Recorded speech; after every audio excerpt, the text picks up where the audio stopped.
Dropped catches. Why still so many dropped catches? That's $1 million question. We train and we train and we train, and we've put in a massive amount of work. That's something we'll be exploring again in the next couple of days, because we can't be dropping that many catches and expect to beat teams getting into almost a knockout phase for us. So that's something we're going to have to keep working at and keep chipping at. Hi. After winning today's match, where you see in World Cup Pakistan cricket team, and also any specific reason you didn't selected Shoaib Malik for today's match? Yeah, I didn't hear the start of your question. After winning today's match, where you see Pakistan team in World Cup? Yeah, well, look, we're very firmly in the World Cup. We win our next 3 games, we'll qualify. So we know that.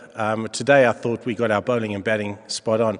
Our problem is we haven't put 3 disciplines together yet in any game. So as the gentleman pointed out, we bowled well, we batted well, we didn't field well today. So when we put 3 disciplines together, we'll be exceptional. The closest we've got was when we beat England. And in terms of Shoaib, we went with Shoaib for 3. We gave him a good extended run. Thought Shoaib, with his experience, I really thought he had a burn to come and end his ODI career in a very, very special way. It didn't pan out for him, but he's certainly tried. He's put in a tremendous amount of work, and we banked on having some experience at 6. But then today we shuffled it around, and I thought we got quite a nice balance. Mickey, it was a year ago that you compared Babar Azam to Virat Kohli, and this tournament, a lot of former commentators have been praising his talent. But why is he, very often he's unable to convert the 50s into 100s? No, Razia, look, I think, as I've always said, and Babar's an unbelievable player, and Babar will just get better and better and better. I think his game over the last year has improved considerably. He's going to be right up there as one of Pakistan's great batsmen, I think. But you know, Bab's played well today. He tried to force the pace just a little bit when it was probably needed, and got out. There's going to be other days where he follows through and makes it happen. So Babs is the glue that sort of binds our batting together. If Babar plays well, we invariably get to where we need to be, and we feel if we can get up to the 300s, we can defend that 8 out of 10 times. Mickey, today's win, do you think it's the start of Pakistan's revival at this World Cup? And secondly, the way you've been dropping catches, do you think that you can beat a side like New Zealand with this kind of fielding? I know we can beat New Zealand, and I mean, it's amazing what a difference a week makes. You know, our boys hurt this week. All of us hurt incredibly. Guys didn't sleep much, but they came to the training every day and put in order to try and turn it around, and today we got some just reward. We're alive and kicking without a doubt, and we play our best game, we can beat anybody. Whether that's New Zealand, Afghanistan, Bangladesh, our remaining games, or England, we showed. We put our 3 disciplines together, we're as good as any team in this competition. Hey, Mickey. Hey, just wanted to ask a little bit about what you made of Amir in this tournament. He's been a very different Amir to maybe what people remember and what people think about, but he's been smart, hasn't he? He's been smart, hasn't he? A very smart kind of white ball bowler. I think we've always said that, Oz, and whenever we've spoken, we've spoken about Amir being a very smart bowler. He backs his skills. His skills are excellent, and he works incredibly hard. The key today is he's got a little bit of pace back. He's bowling with a confidence that he didn't have. You know, and you guys were very quick to point out he had 5 wickets at a strike rate of 121 since Champions Trophy. And that waned, his confidence waned and waned and waned and waned. He's got that spring back in his step. He's starting to swing the ball again. He's starting to bowl with a little bit of extra pace. I see the glint in his eye, and that's really good. And that's just confidence. Our guys need to be built up all the time. The minute they're bashed, like they have been the last week, our guys don't respond to that in a very kind way. And hopefully we got a performance out today that vindicates the challenge that the talent the boys have in the team. Coach, splendid knock by Harris, but one thing was very visible, that the stamina. He stepped in after 30th over, and after spending 60, 70 minutes on crease, he was look exhausted, and in last overs he couldn't make to the century as well. We have 3 wickets in hand, but in last 3 overs we only made 20 runs. What is the problem with the players? Who's that, Harris? Yeah. Why can't we just write something positive about Harris? But he was look exhausted after 70, 80 minutes. He got 80 or 59 balls today.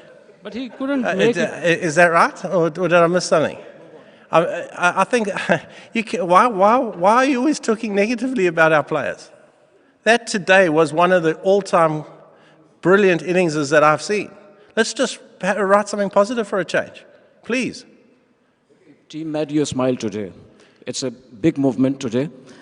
And we say in Pakistan that party start now. Abhi to party shuru hui. So, you weren't saying that last Sunday. So it is a big movement. But tell me, it is necessary for Pakistan team to lose first the matches and then they will on the victory path? No, we don't do that by any design, I promise you. We try and win every game we play. We're trying to get that consistency better. You ask me that question every press conference. Yes, we're trying to get more and more consistent. We try that every day with our training and preparation. What I do know is the guys do when their backs are to the wall. We get some good performances out of them, and maybe I just think the guys were burnt last week.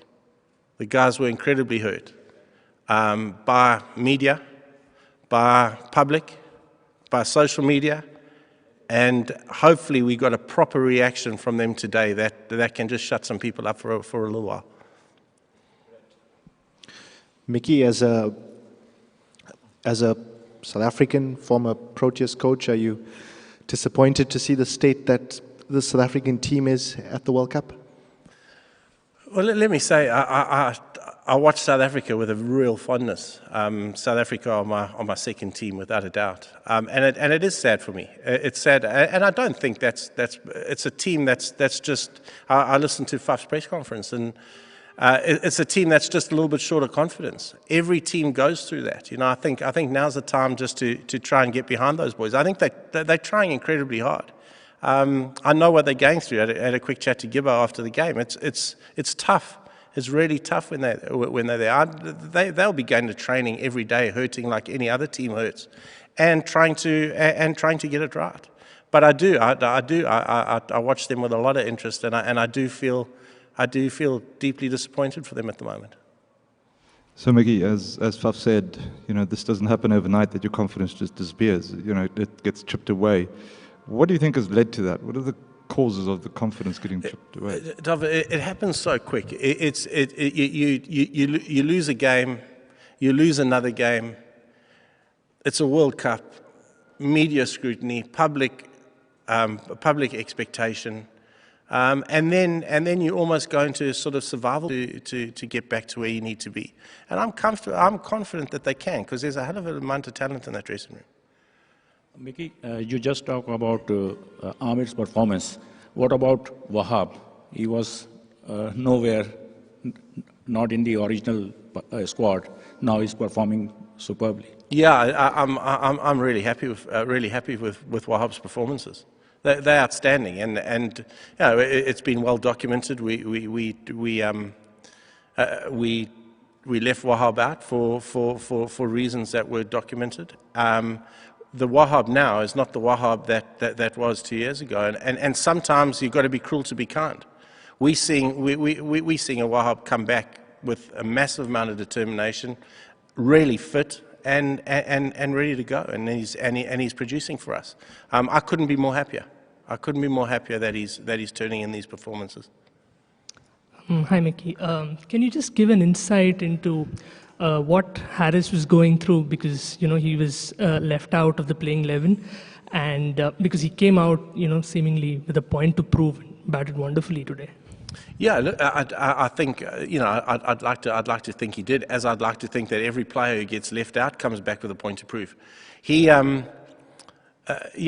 left him out after the West Indian game. Harry had played beautifully, and I think I've spoken to Oz about it before. Is that I think he's certainly in our top 3 batsmen, And he had a particularly good a lead up into it. He got 200s against Australia, albeit in different conditions, but he played exceptionally well. I think for Harry, there's other issues that need to be just continually worked at.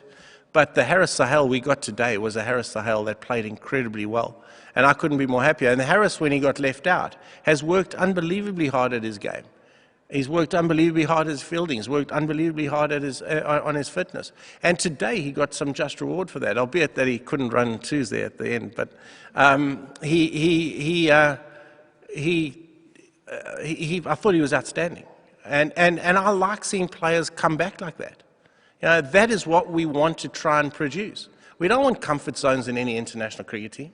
You can't have comfort zones. Guys must know every time they come out. We talk a lot in our team about winning performances. So it's not about the 50 or the 80 that personally looks a good performance, but we don't win games. We're looking for guys that give us match-winning performances. Harris's 80 today was as good a match-winning performance as you'll ever see.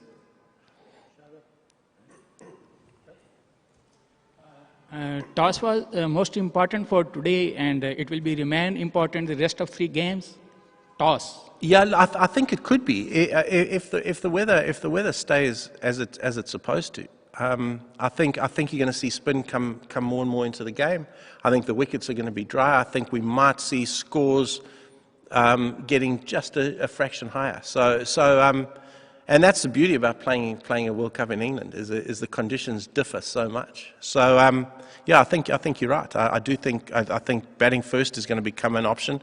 The vogue early in the tournament on the fresh wickets with a little bit of rain around was bowl first, aided seamers. But now I think squads are going to be tested more and more with their spinning ability and getting big runs on the board and then putting pressure on the chase. Hi, Mickey. The next week or 10 days are going to be very crucial for Pakistan because you have just revived your campaign. So what will be the roadmap for the next few days? Like, what are the strategies or plans that you think about? We'll travel tomorrow. So we go. I think we go to Birmingham tomorrow, and then we'll review the game on Tuesday. We'll top our players up. We won't. We've done all our work. That's why you have training camps and. When the weather was good, we got a lot of work into our players. So now in tournament, we can just top them up. So we'll review, we'll have our normal one-on-one meetings, we'll assess performances and look at areas we can improve on, and then we'll just top them up on Tuesday so that they always say fitter, faster, stronger, ready for Wednesday.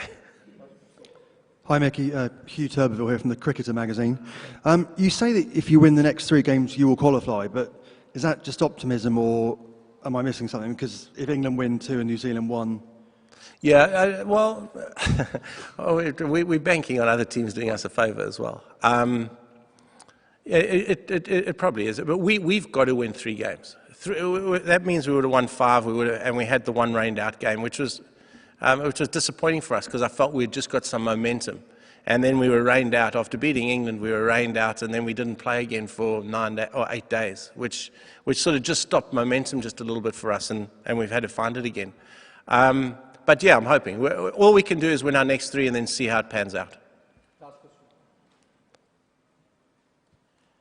As a coach, how what is the challenge of a team? Coaching a team which is like playing like world beaters. Coaching Pakistan team or coaching any team? Pakistan team.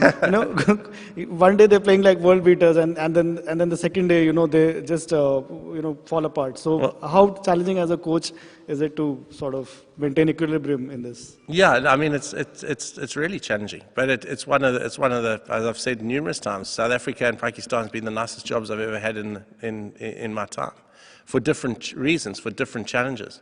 We're trying to create structure. We're trying to make the good and the bad closer together, if you like. We're trying to be more consistent.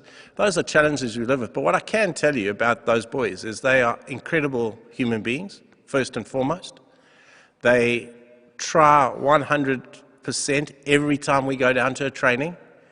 They're incredibly passionate about the country they represent, and they're incredibly passionate about their cricket. They're an absolute pleasure to work with, and that was why it hurt us so much this last week as a national cricket team, because these boys are incredibly proud. Every time they go out and represent Pakistan, they're incredibly proud about it.